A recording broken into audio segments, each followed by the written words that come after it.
the link.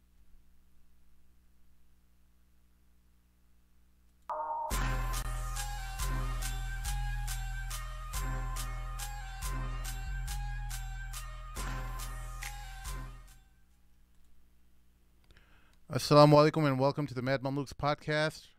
My name is Sim. Along with me is my co-host, the wild man of Borneo, Mort. How you doing, Mort? What up? What up? Assalamu Assalamu alaikum. alaikum. Oh man, let's quickly do our sponsors real quick. Give a shout out to halfourdean.com. Find your spouse today, or recommend halfourdean.com to someone who is interested in looking for marriage. They have a very high success rate. Many of our friends in the Mad Mamluks family have used or know of someone who have used Half Our Deen. Very successful rates, very high success rates is the correct term, I believe. Next, mywasiya.com. You never know when you're going to pass away. Stop delaying. You can go any day. Make sure your assets are secure so that they don't fall into the wrong hands or hands that you don't intend those assets to be passed on to. mywasiya.com. There's a special link in the description. Click on that and you'll get a discount.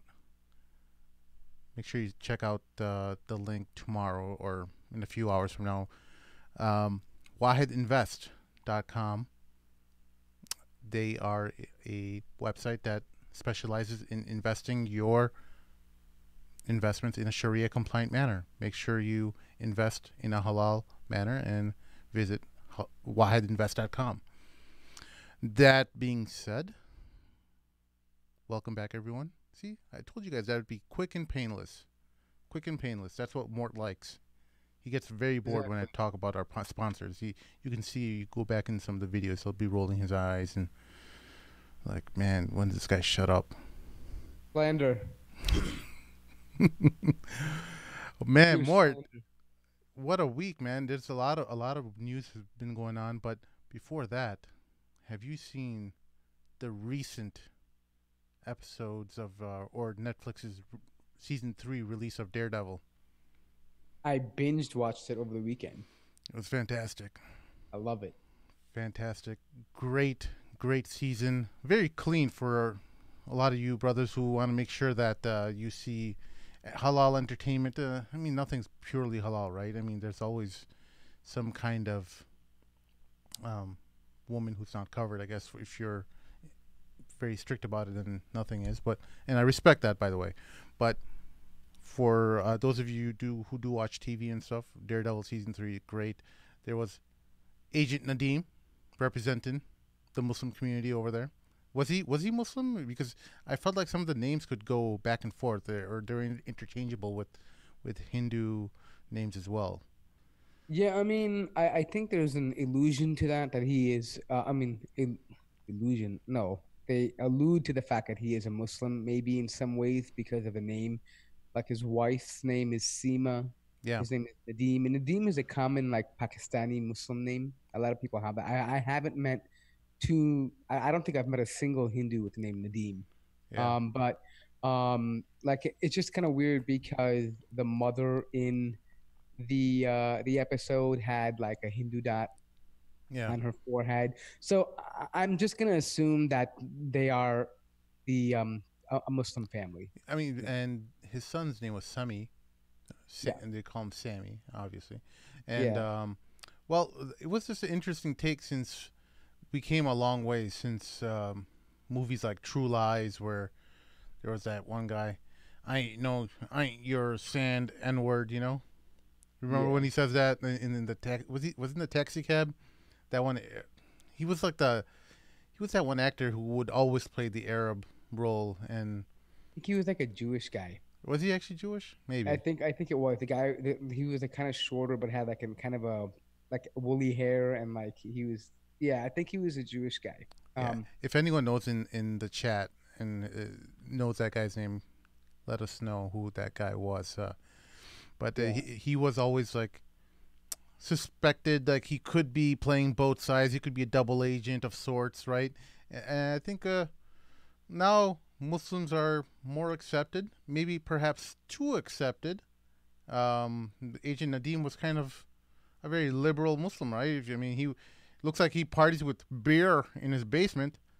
Yeah, and then apparently, like when he got his promotion, his family had champagne ready for him, and Mm, like they were, chugging, chugging, chugging, and it was just really, um, I mean, very liberal. I very mean, liberal, but his basement was very disappointing. I thought a guy who is so Americanized would have a very, a finished basement where he can have his little man pad going on, yeah, But but was it his basement or yeah, was it his remember when he was garage? downstairs? His son comes downstairs like, "Hey, Sammy, I'm grabbing a couple beers or something while he's Yeah, talking to yeah, the but I FBI." thought it was like a couple steps down, so it's kind of like a sub level, but like an entrance from the side. Because isn't that It how could be one of Daredevil those got things. in, right? You know what I mean? Like, because some of those older homes they have like, or homes that are on the hill, Yeah, they don't have. It's kind of like a sub level. It's a couple steps up. I don't it's think. New I think it was like York. a Yeah, garage area. yeah, Yeah, New York properties kind of like that. They have those little stairways that kind of go correct. into.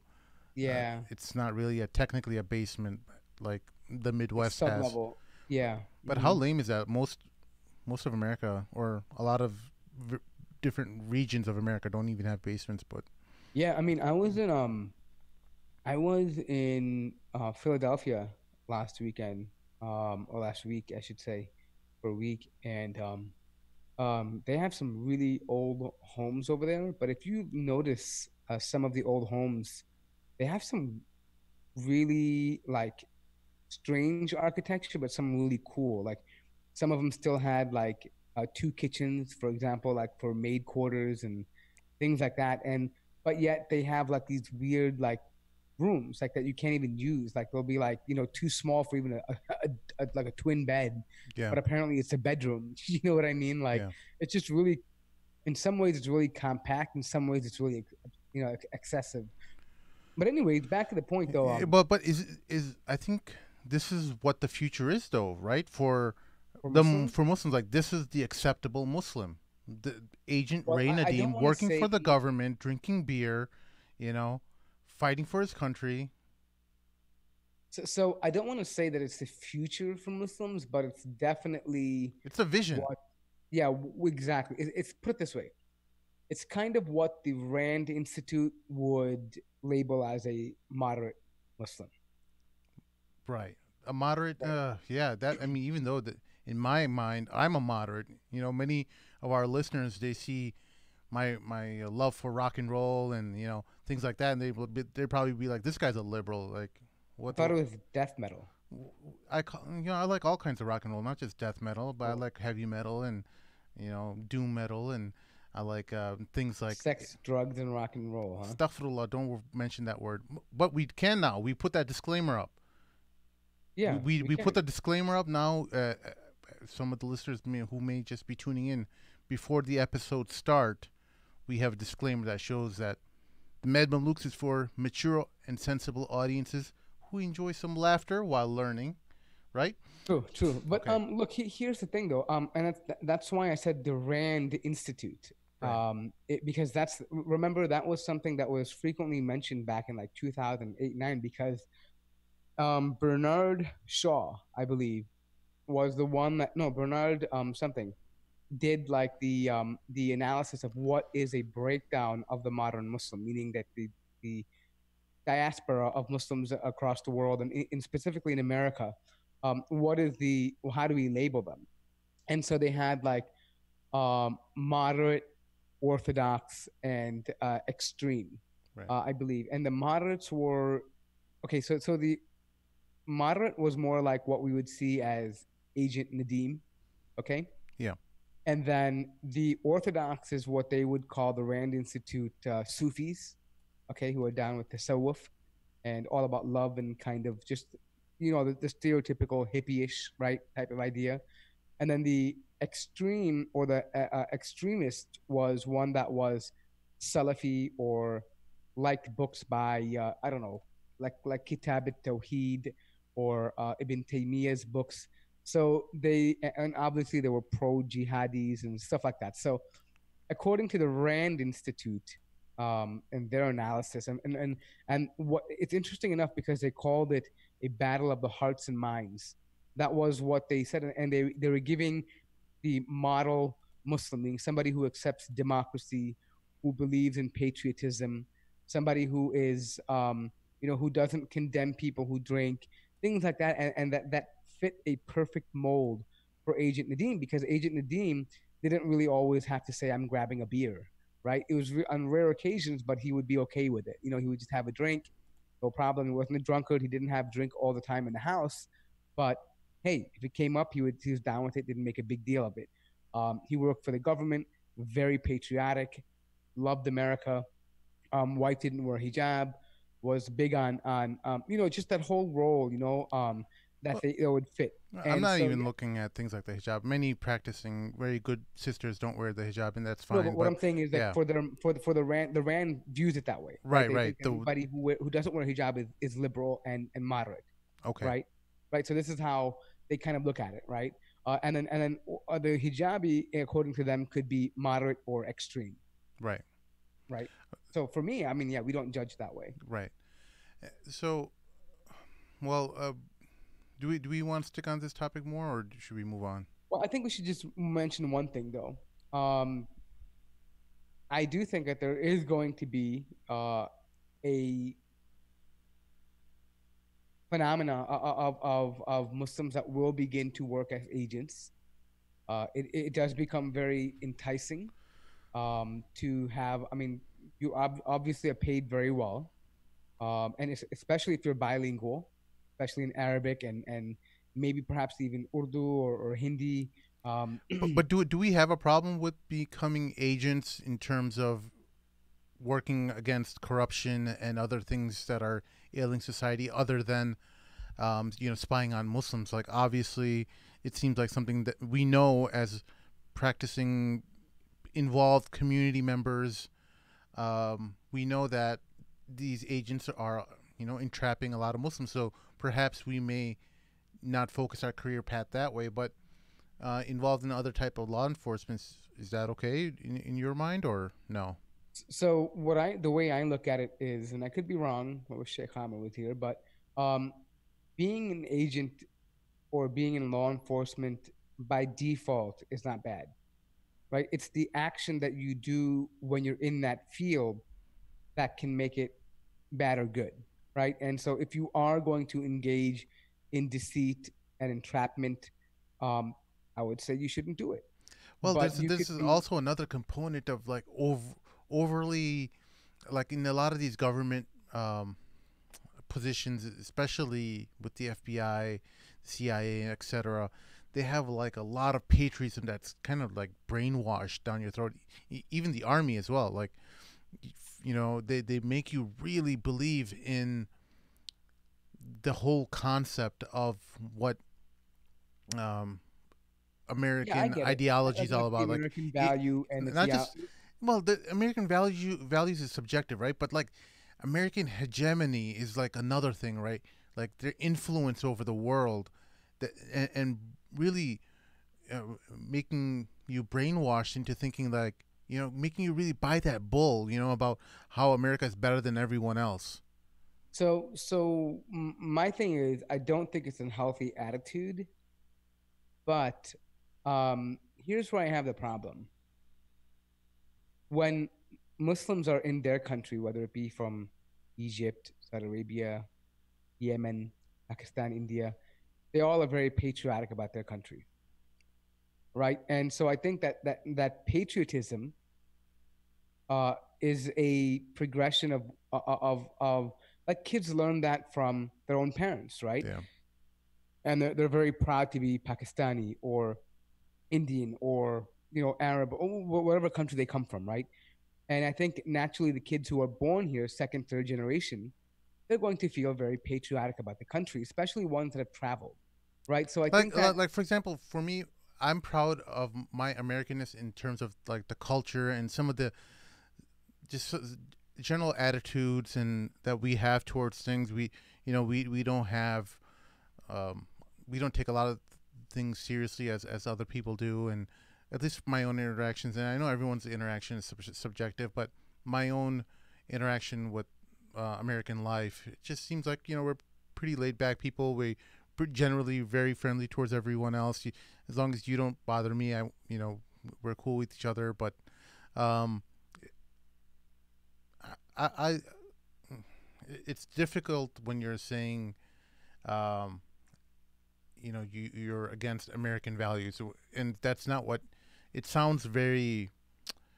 It sounds very harsh. It just seems So like so what let you me want to try to say is, clarify that. yeah, What I mean is, for example, one of the things that people love who are Americans, they love about America is the fact that, generally speaking, nobody's above the law, right? I mean, that you can get justice in the country, you can go to court, people cannot openly discriminate against you. You have an opportunity to get a job, to maintain your home. You don't have to bribe people, right? There's a certain set of rules in the West that are appreciated, and one of the and for sometimes it's one of the main reasons why people from other countries move to America, yeah, because they weren't afforded those same rights and civil liberties that America offers them or other countries in the West offer them. yeah, Now, to be proud about that and to be happy that you live in a place that does appreciate those values is fine to me. I think the problem comes when we have blind allegiance and say no matter what the American government does, we're okay with it. yeah, And I don't think that to be a patriot, you have to agree blindly with the government. There are many patriots in this country who have disagreed with governments time and time again.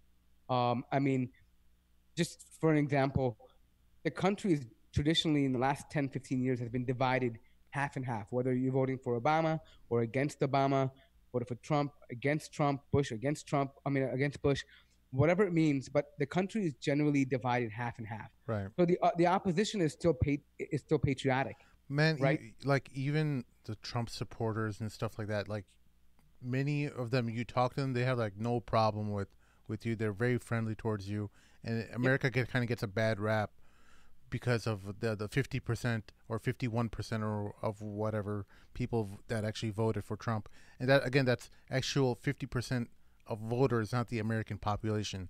For those international listeners, it's not Yeah. 51% or So, so, whatever so was can we break not that down the for a second, entire though? country. Yeah, Yeah. Can we? I want to talk about that for a moment because I've met Trump supporters that are extremely nice to me. And sometimes they voted for Trump because, let me put it this way, a lot of what Trump says, meaning the ideas, inherently are not bad. And what do I mean by that? Like stronger borders, more jobs, lower taxes, right? I mean, these aren't things that are radical ideas. It's the way that he presents them that right. offend people, right? And so if somebody might just say, a lot of these Trump voters overlook that and say, well, I agree with having a secure border. I agree with having more jobs. Or they would say, I'm of the opinion that the government should be smaller and we should have more, corporate freedom, whatever it may be. Well, Mort, But I've met people who are just completely against the establishment. They're like, I'm tired of the same old guys, and I want someone different. I want, even, I don't care what he does. It's just not them. It's not the Hillary type people. yeah, I mean, a lot of people said there was an FU vote, pretty much. Like, Exactly. they're saying that. And the thing is that, again, when I say establishment, I mean business as usual, right? And that means, there's so much multinational corporatism. There is open border policies in some ways, right? I mean, they feel like it's just getting out of control, right? We're Yeah. allowing everybody in. There's no respect for American like core values anymore. So I guess they feel that way. So that's Yeah. the only reason why they're voting. So it doesn't necessarily mean like they hate Muslims or they hate immigrants. No, I mean some of them will say, we don't mind immigrants as long as they're legal, Yeah. right? Stuff like that. So you have to Right. really. There's a dynamic to it that always isn't apparent. But not everybody who voted for Trump is necessarily some kind of right wing nutter and evil person who hates brown people or people who are non Christians, or that's just the one narrative, right? But there are plenty of them that do that. And speaking of that, though, so maybe later on after this you comment, we can kind of move into some of the events that transpired last week. Yeah. I think some of that has to do with some of the undertone. in America today. Are you But talking about yeah, the shootings that happened in and the at the pipe synagogue? bombs. Yeah. So I mean, if you want to talk about it, yeah. I mean, look, the guy with the pipe bombs. The ironic thing is his name is Caesar. I can't even say his last name. I don't know his last Yeah, name. something. Let's just call him Quahog We'll from call him Family Guy. Caesar. His name is Quahog. Caesar. So Mr. Caesar. Um, it's funny because he's anti-immigrant. Apparently, he claimed to be of Native American descent, and try to get some, I guess, benefit from that. But he's actually the son of a Filipino immigrant and a Italian mother from New York. And apparently, this man's been riding around with like crosshairs over pictures of Nancy Pelosi, people from CNN, like anchors from there,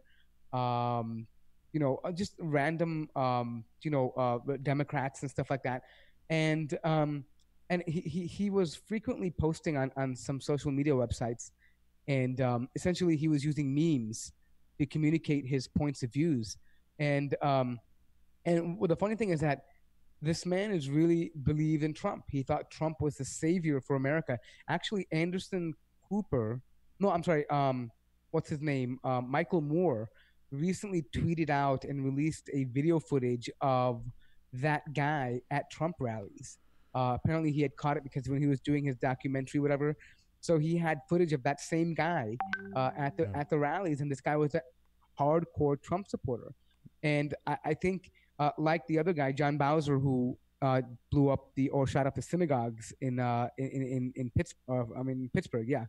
Um, Hardcore Trump supporters, a lot of anti-immigrant sentiment, a lot of anti-white sentiment. I mean stuff like this that's prevalent among a lot of Trump supporters, right? Right. Unfortunately, there's a good amount of Trump supporters that share these ideas. Whether they may, I'm not saying all of them are violent, but they do share the idea that to a degree that there is some type of white nationalism or supremacy within their belief system. Yeah. And I believe the overspill of that is what we're seeing today, because among those individuals, there are going to be the crazy ones, right? The ones that go a step further, and actually shoot people and try to bomb people, right? And this is what we're seeing. And I believe that this is what I'm going back to. My original point was that Trump's message is not necessarily bad, but the way he talks about it radicalizes people and it charges them emotionally, and to the point where you're going to see people take action. And this is what we're seeing pretty much today. Yeah. So let's shift focus to an important topic that's been going on, and one person in particular who kind of broke Muslim WhatsApp groups. And I want to say something different from Muslim internet. Maybe they didn't break the Muslim internet, but at least from all the WhatsApp groups, conversations that I've been involved with, and a lot of my friends have been involved with, the man you are seeing right now, Imam Nick Pelletier. I think I'm pronouncing that correct. But when you take a position So of I'm playing a authority, when video you of take his a right now. position of responsibility, Okay. All right. So it's exactly that. It's a I responsibility. personally hang don't on, hang on have. one Live up to second. that The viewers are responsibility listening or to get this. out. Okay. When you see somebody doing something wrong, the masjid is not the good old boy network, where we look out for our people and we cover things up and we make sure nobody hears about what's going wrong, because we don't want anybody getting in trouble. At least not our boys. This clip is gonna upset some of you. I'm gonna tell you right now, I don't care. So, all right. That's Imam Nick Pelletier with a firework khutbah. Just amazing. Gave you goosebumps after you listened to it. Unfortunately, he's what he's talking about is some molestation issue that's happening in the Islamic Center of Irving, Texas, and he's pretty much saying that there wasn't attention given to a molestation case or an accuser, someone who was accusing someone else of molestation, and they essentially gave him enough time to leave the country before the authorities got involved. And after the khutbah, the following day, Imam Nick was suspended, and the Islamic Center of Irving just last night, I believe, released a statement clarifying their position. We can put that up as well on for you guys to see. But the whole situation really upsets me more because Islamic Center of Irving was something was a place that all this stuff with that other imam happened where it seems like that imam was the imam who apparently had some sexual activity, abused his authority with a teenager, and then eventually had premarital relations with her, or illegal marriage relations. I don't know. Was it premarital? Yeah, it was premarital, right? Yes, he didn't want to marry her. So it was it seemed like it's the same masjid, and they provided another explanation that really wasn't very satisfying in my opinion. And I'll put that up for the listeners to read as well. Here we go. So that's why that particular masjid is of importance, because there's been a couple cases in the past month or so, like pretty near to one another, that is, I guess, been in the news for Muslims lately. Yeah.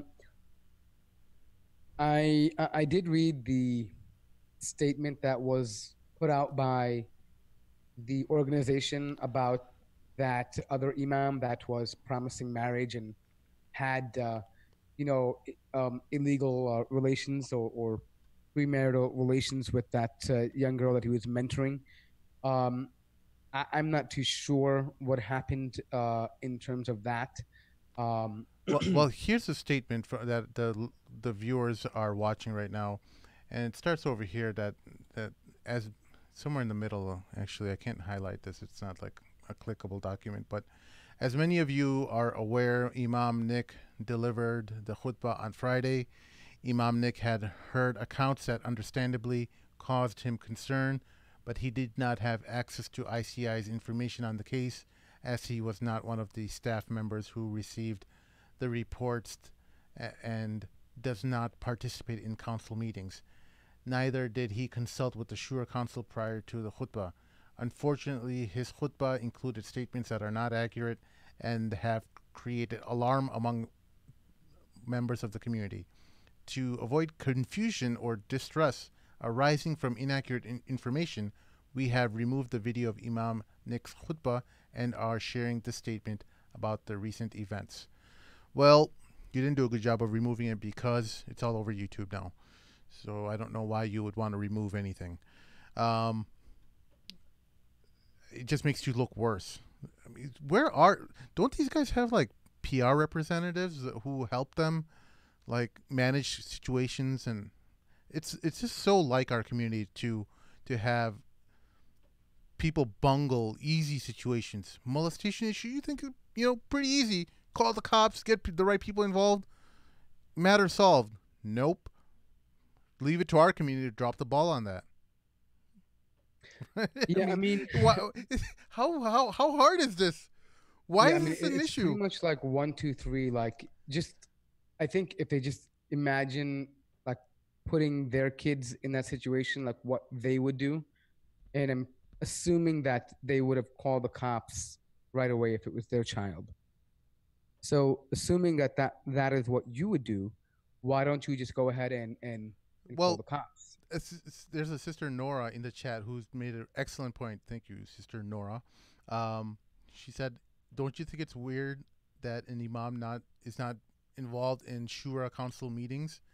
Well, Nora, welcome to American Masjid Boards, by the way. If anyone internationally is watching, this is how American Masjid Boards are run. Completely corporate, run by people who don't want religious figures involved. No, wait. Let's clarify something for a moment.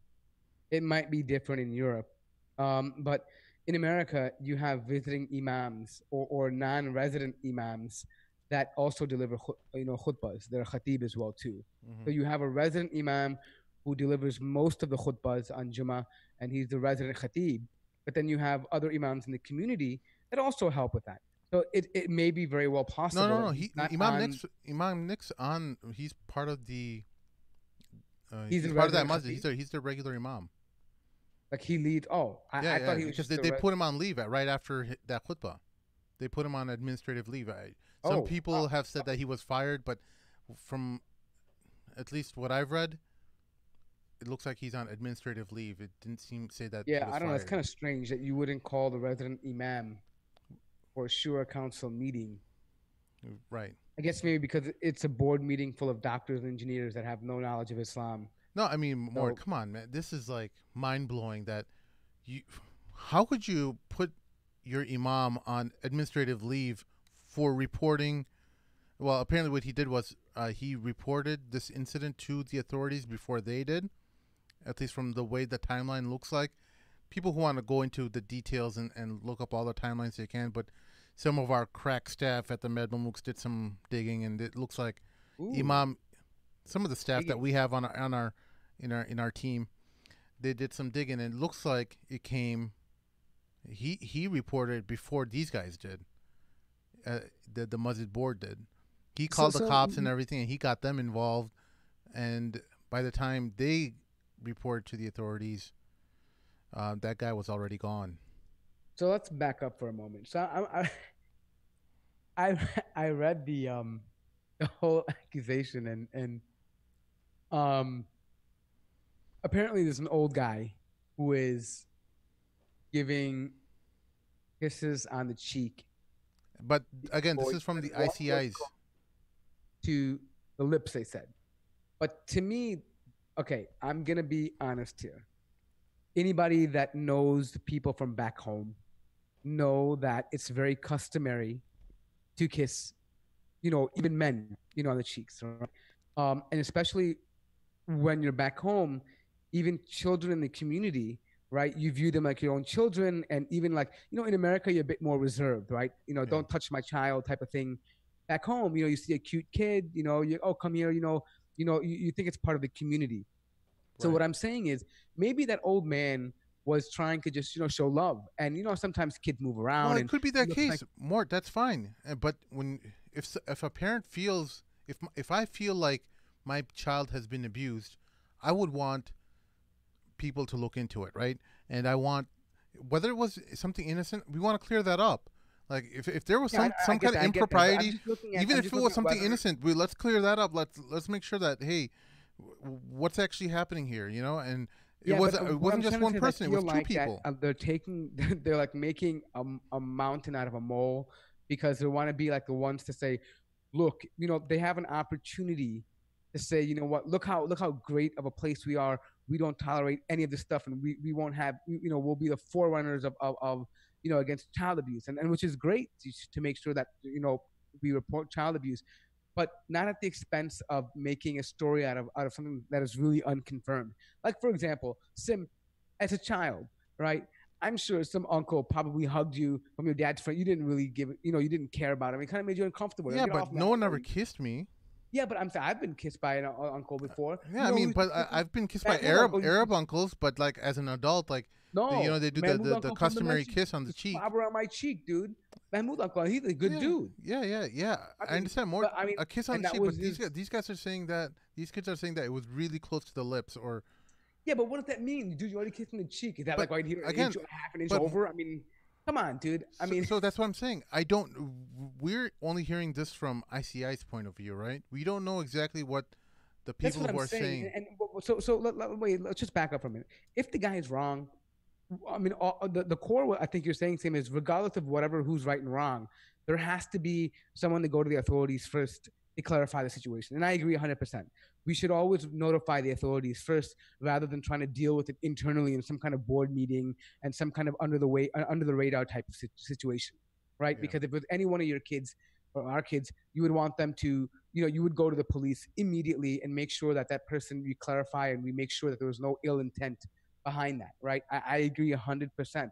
But what I'm saying is, I believe that that people in this masjid on the board, as well as know as much as I do, even more than I do, the cultural significance of the behavior, right? You know that hey, maybe he really didn't mean that. You know what I mean? And to say that, oh, that man was a pervert and he ran away. I mean, to jump to that conclusion is a bit far for me right now. No, no, but he was the man who ran away was friends or was part of the family of someone who was on the council or the Shura council. So I think that's pretty much just been established that he's part of Yeah, but someone's apparently that family. guy And was scheduled to leave even before like this incident even happened.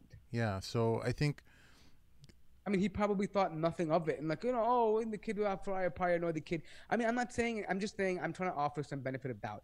I don't think there's anything proven that he, I mean, and I'm just kind of pushing back, just making sure, because we don't jump on this whole. If anyone knows the Mad Mamluks, we don't jump on this whole social justice bandwagon or not. We're just trying to figure it out. Yeah. Even though I might have some feelings I'm towards trying to give the guy a chance, certain right? side, we In want to Islam, make sure that we're analyzing this thing from all perspectives and try to remove emotions from it.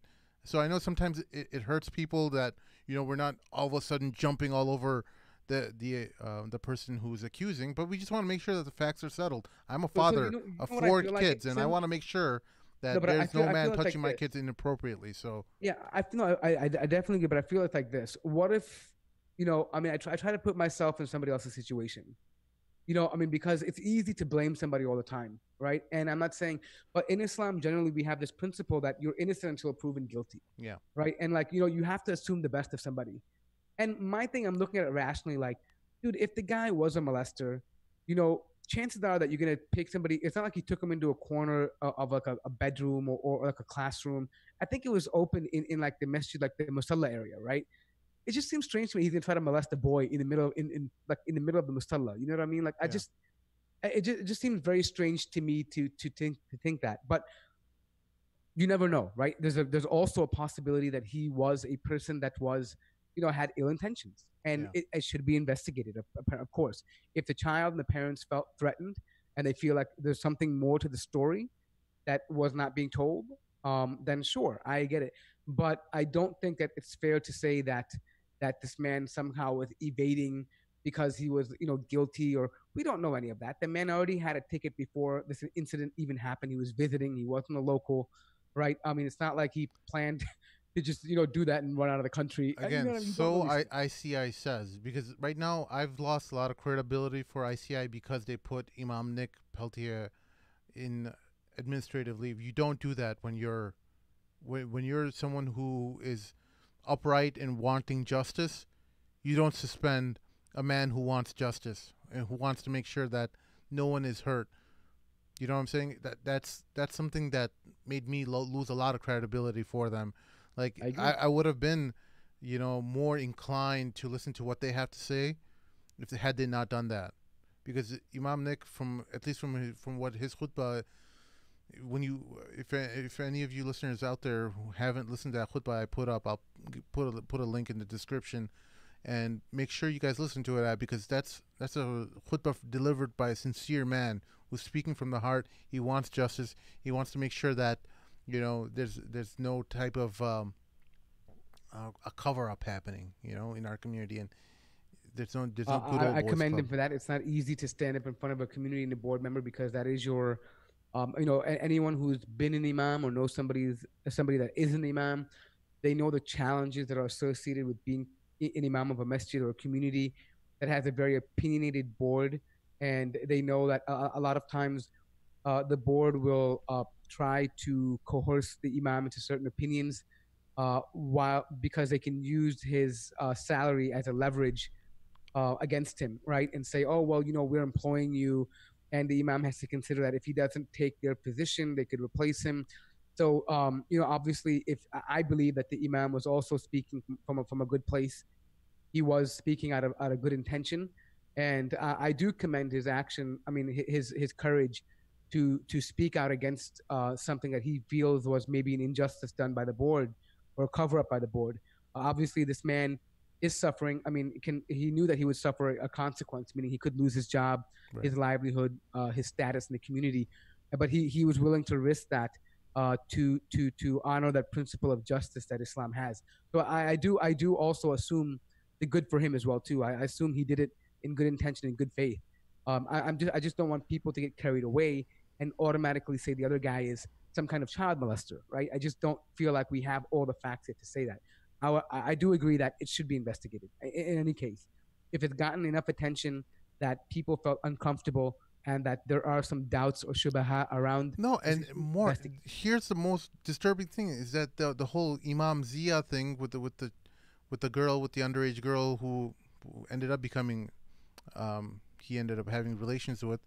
At least that's what the accusation is.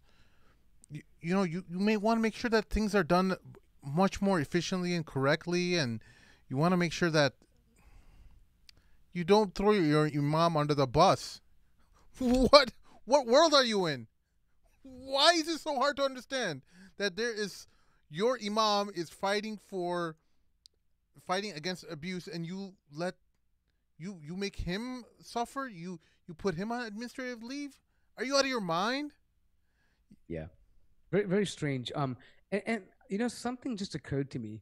Where was I'm not too familiar, but was there a similar outrage to the Imam Zia guy? I mean, was it like, what was it this much passion that was given, like a whole khutbah was delivered about this? I mean, well, so again, like, we're not sure exactly what's going on with that case. I don't want to comment on it too much because there's a lot of look, both people deserve to have their say in court, right? And until you have all the details from Imam Zia's side, I hesitate to comment on that. But no, I mean, what I'm wondering is that no, but what I'm wondering is that I feel like that they don't have all the details from this old man's side either. But he took off.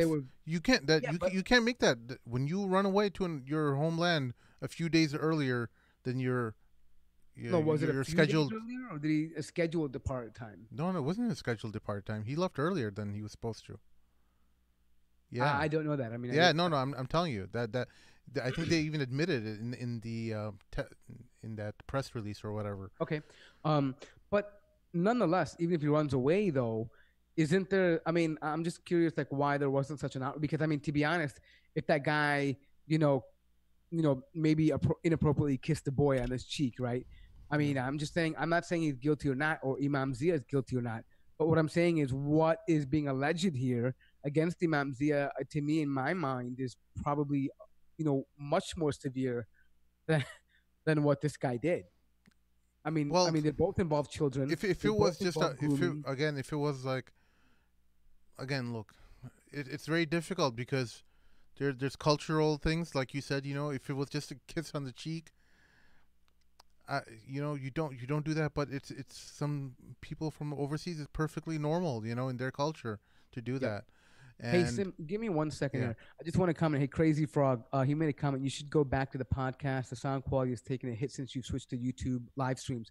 So just really quickly, we only do YouTube live streams just for Mad Mondays and Taboo Thursdays.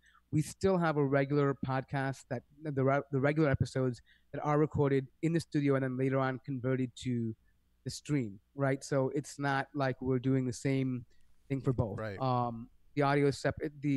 It's completely separate. And actually, if you do want the audio of the podcast, you can visit iTunes or your regular podcast app, and you'll have the podcast version of it. Right. But the YouTube version is simply based on the live. You'll get the YouTube version before the podcast app. The podcast version is actually released. Correct. So if you're an audiophile and you really want to have premium audio content, then you'll just have to wait till it's released on iTunes or the Google Play thing or whatever app you use. All right, Crazy Frog. We care about you. We care about you. We want to make sure you have a great listening experience. I'm a big time audiophile, and I want to make sure that Crazy Frog gets his good audio experience. You will get HD, my friend. You will get it. I love you, Crazy Frog. I have no idea who you are. But we love you. First time you messaged us. Keep in touch. We love criticism, so keep it coming, because that's how I love challenges. I love to be criticized and critiqued and challenged. Yeah, but hey, sometimes throw some nice words our way too. What I learned about critique through this podcast, Mort, is that hey, before you send something, a critique, how about say something nice? Like say, hey, But you know what Mort, though? I No, you're like right. I think in general, no, I I think in like your general you're hat. correct. No, I think in general, like with human psychology, that's generally Yeah. right. But in terms of me, I don't mind. I like someone that's straight up and just tell me. And the reason why I like the critique and the criticism is for one reason alone. I enjoy hearing other people's opinions because it forces me to challenge my own beliefs. Yeah. And I like that constant challenge so I know exactly what I believe in and I rethink my point. Even if I'm arguing a point, I'll think, hey, did I argue that point correctly? Or is there a different angle that could have came at that would have made it that would have presented it in a better way? Right. So I enjoy the criticism because it helps me formulate my thoughts and formulate my argument even All I'm better. saying is there's just another brother who just the other day sent a friendly critique towards me. He's like, Sim, I love you for the sake of Allah subhanahu wa ta'ala. I was like, whoa, this guy's coming at me with something Did you big feel like big warm now. and fuzzy? He started off with that. I'm like, oh, man, he really likes me. And he said, hey, Well, stop cutting people off. And I'm like, all right, buddy. Okay, got it. I'll oh try my wow. try my best not cutting people off. I'm surprised that person didn't contact me and tell me that I have the biggest mouth on this podcast. I never Right? let anybody speak. So, I mean, well, thank you. Hey, But hey, Imad, thank you. I love you, brother. You think I like your hat? Well, thank you very much. You can have it. I'll send it to you. uh, Maybe I'll even sign it. Just kidding. I'm not more that more crazy. you're like one of those Arab dudes. You never I always say never compliment Arab people because they'll end up giving you whatever you're complimenting them on. So especially don't compliment an Arab man's wife. He'll end up divorcing her and giving them to you. Yeah. By the way, if you talk to Arabs, you don't say how's your wife doing. You say how's your family doing. You don't say how's your wife doing. Don't say that. Not a good thing. But No. anyways, um, but anyway, so what do you? So someone had pointed out a good question. He retracted. I don't know why he did. I think it was a very good question. It was early on. I think the brother might have left now, but it was a good question. Chavez M, I think his name is. But he said, "Do you think that there is a push for this right-wing conservative movement in the world today?" Because I think he was mentioning the right-wing party that won in Brazil recently. So, um, it's just, I don't know. I mean, what do you think, Sim? You think that there's a right-wing push happening in Latin America and Europe? I know we've seen some cases in Europe, and now it's popping up also in Latin America. Well, Latin America is curious because Latin America has been traditionally very leftist, and it's always been going towards the left. And it seems like they've went so far left that they it kind of broke their economies in a certain way. But that wasn't by design. I don't think it was because of their leftist policies. It was because of economic constraints that were placed on them from America. So that's a whole other discussion itself, and I'm not really ready to engage in South American politics. But there is definitely going to be a backlash against leftist politics in that respect, and they will be funded by countries like the United States because they they the United States prefers more. They prefer an opposition that's more ready to negotiate with them. Yeah, I mean, I think I'll echo Sim's sentiments here. I really don't know much or enough about Latin American politics. Unfortunately, I feel ashamed to say that, but I don't really keep up with it that much. But what I can say is that I think this is part of a natural progression, though, because I do know that there are certain parts of Latin America that are very, I don't want to say liberal in a sense, but they have other types of ideologies like communism and socialism, especially socialism, that was popular in a few Latin American countries, and there's many socialist parties within Latin American countries, and this right-wing conservative opposition could be a counter to the that an extreme push to make things more socialist-like. So it could be a counter extreme to what is happening because we definitely have seen examples of socialism like in Chile and in Venezuela, Cuba, places like that. And so there could be a potential conservative backlash. And you have to understand one thing as well too. I've noticed this after traveling the world. People in other countries define certain terms differently. And what do I mean by that? For example, when we say freedom in America, when you say freedom in the Arab world, they think it means the right to, you know, go to the mall with non-mahram, right? Yeah. Or they're like societal issues, like social taboo issues, like oh, the right to show your hair, not wear hijab, or the freedom to listen to music, or the freedom to have a movie theater, right? They're social issues. They're not really like political issues. So when you say like right wing in Europe, maybe they're more right wing inclined because they have a problem with maybe some of the economic structures, and they're saying, you know what, we want a more capitalist structure than a socialist one. I'm not saying that's the reason, but I'm saying Yeah. you have to understand in what context they're becoming more right wing. Do you know what I mean? I Yeah. don't have the answer right now, but it Yeah. could be. I don't know. Yeah. All right, guys. Thank you for joining this week. We're gonna wrap things up. If you guys have any questions, write them now, or else forever hold your peace until. Oh, don't forget about Taboo Thursdays. Okay, we're Taboo probably gonna Thursday. do a gin episode. Are we gonna do the gin episode during Taboo Thursday? More? Do you know? I think. I mean, I'm okay with it. It's up to it's wait. So let me get my other phone here. So Yeah. today is the 29th. So it's, well, Taboo Thursday is the 1st of November. Right. There's no way you can't do a gin episode, a Halloween episode on the 1st of November. It Well, has to be I on. think that's our escape clause against people who get upset about us talking about Well, gins. the You know, fact that you put I, Halloween doesn't really buy you any no, favors. no, we didn't put Halloween. Oh, you removed it. I don't know what you're talking about. Shame on you. Astaghfirullah, brother. It's all Encouraging it says pagan is holidays special event. among the young youth. All it says on Astaghfirullah. the flyer is Haram alayk. it's a special podcast. Okay, We didn't so say, if we're doing a special podcast, then sure, we can do it on Taboo Thursdays. However, I feel like I would like to reserve that just for yeah, Baba Ali. I think that's my feeling too. So maybe we'll just do it Wednesday. Maybe we'll do it Wednesday. How Why not? about that? Special edition, right? It's a Yeah. special edition. Yeah, it's a special edition. You could do special editions whenever. Yeah, That's right. the thing about special editions. You do it whenever you Yeah. want. Mort, I like you. All right. But Everyone, thanks for tuning in. I don't see any more questions, so we're going to wrap this puppy up. Thank you all for tuning in. Make sure you visit our sponsors, halfourdean.com, to help your friends get married real quick. Halfourdean.com has some of the highest success rates in the marriage hookup process. Is hookup the right word?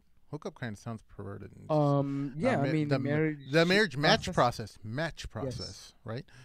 Courting mywasiyah.com. process. mywasiyah.com. You never know when you're going to go. All you need to do is spend 15 minutes. Don't delay. Get mywasiyah.com. Go on there. We have a link below in the description. Save some money. I think it's like $20-25 you can save or something like that. And you go there and check it out. Wahidinvest.com. Invest your money wisely in a Sharia compliant manner. Go to wahidinvest.com. Endorsed by top scholars such as Yasser Qadi. That being said, Don't forget Taboo Thursdays coming up. Make sure you spread it, like it, and then retweet. I need you guys to do something. Whenever we retweet or we tweet something about Mad Mondays or Taboo Thursdays, you guys must retweet that on Twitter. Let it be Twitter, known. Facebook people, come on, help us out. Yeah, I mean, You guys all Taboo, enjoy us, but yeah, I mean, Mad spread Mondays the can love. be more of a dialogue. Like it can be more intimate between us and our 40 or 50 regular viewers. That's fine. But Taboo Thursdays it really depends on the audience engagement. We really want you guys to put your questions forward on anything taboo, anything you're ashamed. If you have to make a fake name, a fake YouTube account or Facebook account, Brilliant. do it. Get ready for Taboo Thursday and ask those things that you don't want to ask your parents, your friends, your homeboys, your spouse, whatever it may be. Ask us. There's no shame in your game. If you need to find something out, get at us. If you want to even anonymously email us, go ahead and do that. Get it to us before the show, even during the show. But Taboo Thursdays depends on audience participation. So we have a special guy like Baba Ali that's with us. He's entertaining, he's fun, he's knowledgeable. He has a lot of, a lot of real life experience. So take advantage of that. Spread it out, let people know, and have fun with it. Awesome. All right. That being said, for my co-host Mort, my name is Sim. We'll see you guys on Thursday or possibly Wednesday for the special Jinn edition episode, all right? Jinn Stories edition episode. I completely messed that up. My name is Sim. Assalamu alaikum. Alaikum assalam wa rahmatullahi wa barakatuh.